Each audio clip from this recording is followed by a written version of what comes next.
The family of James Brown and what seems to be a huge chunk of Augusta want the new Augusta Arena to stay the James Brown Arena. Now, this comes as the Coliseum Authority says that they're looking to sell naming rights to the arena, similar to how we have SRP Park. Now, this has left a very bad taste in many people's mouths, including Augusta commissioners who say a new James Brown Arena was part of the promise when voters approved that special sales tax. Your Audrey Dickherber has the latest on all of the back and forth after this week's Coliseum Authority meeting. Many people are excited about the new arena, bringing in about 100 events a year, but it's been causing a lot of questions, making people wonder what will the new name be and why could it change? A name with a lot of history. Because see, for my dad, what he saw was the fact that young black boys and girls will be able to see a name up there on there that looks like them, a name to a person that looks like them and one day could be them. The naming rights are up for sale, revenue the Coliseum Authority needs for future operations at the Augusta Entertainment Complex. And a company called Primary Wave owns the rights to James Brown's name, image, and music. So the Coliseum Authority says they don't have the rights to call it the James Brown Arena. And what we're trying to make sure and ensure that I won't be here forever.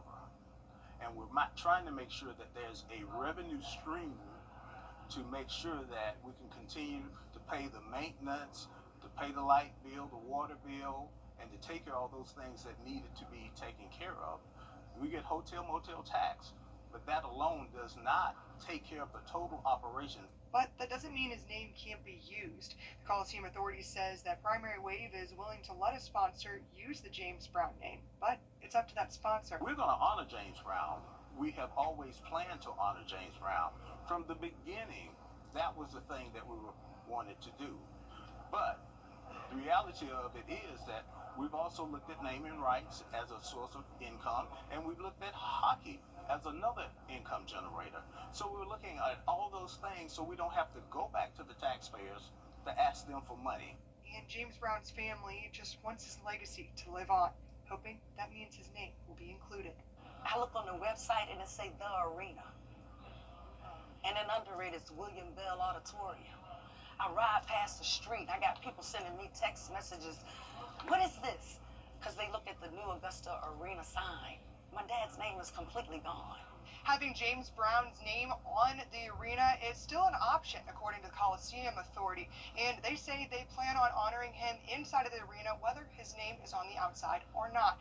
Reporting in Augusta, Audrey Dickherber, on your side. Definitely a talker there and a lot of opinions going around.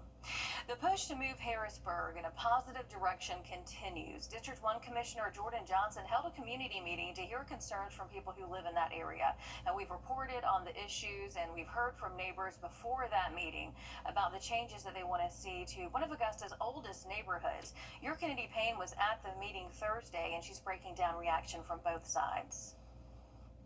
Well, neighbors in Harrisburg tell me they're no stranger to struggle. For years, they've watched their streets fall into disrepair and felt concerns had gone unanswered. So tonight, they gathered not just to talk about problems, but to come up with solutions. And Commissioner Dawson was all ears. In a neighborhood burdened by blight and crime, people came together, tired but not silent. I just think it would make it so much better if we could clean the community up.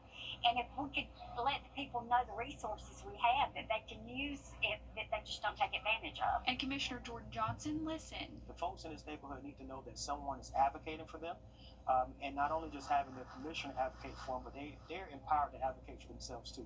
So we just have to stand together in this one. Johnson says for far too long, slumlords have taken over. Properties have crumbled and grass has grown wild. They're leaving our neighborhoods in terrible conditions. They don't live in Augusta, and they're just allowing all kinds of activity. Of course, we want to be sensitive to the fact that people need a place to live and affordable housing is, but slumlords have to be held accountable to the conditions they're leaving our communities in. Nancy Blanchard says she survived a hurricane and stayed. Now she's helping her neighborhood weather a different kind of storm. Well, I'm invested in my home. I got hit hard by Helene. I had to replace my air condition, my privacy fence, but I just love my neighbors and my community, and just means a lot to me. But Harrisburg isn't just a place of pain, it's full of persistence, and people like Nicole Gentry with Open Arms Outreach are on the front lines. There's drug problems everywhere, but especially down here in Harrisburg. If we can make a big enough showing and get enough Narcan out on the street, that we can prevent deaths and hopefully eventually get people into treatment. Johnson says 80% of Harrisburg neighbors live in poverty. Now they're channeling that frustration into action. I think that starting the neighborhood association is going to be great for the neighborhood,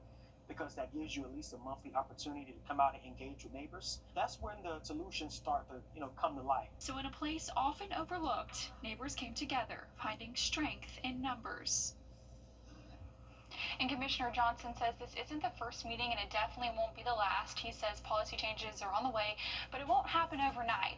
But he says it starts here with conversations like this one as neighbors come one step closer to reclaiming their home.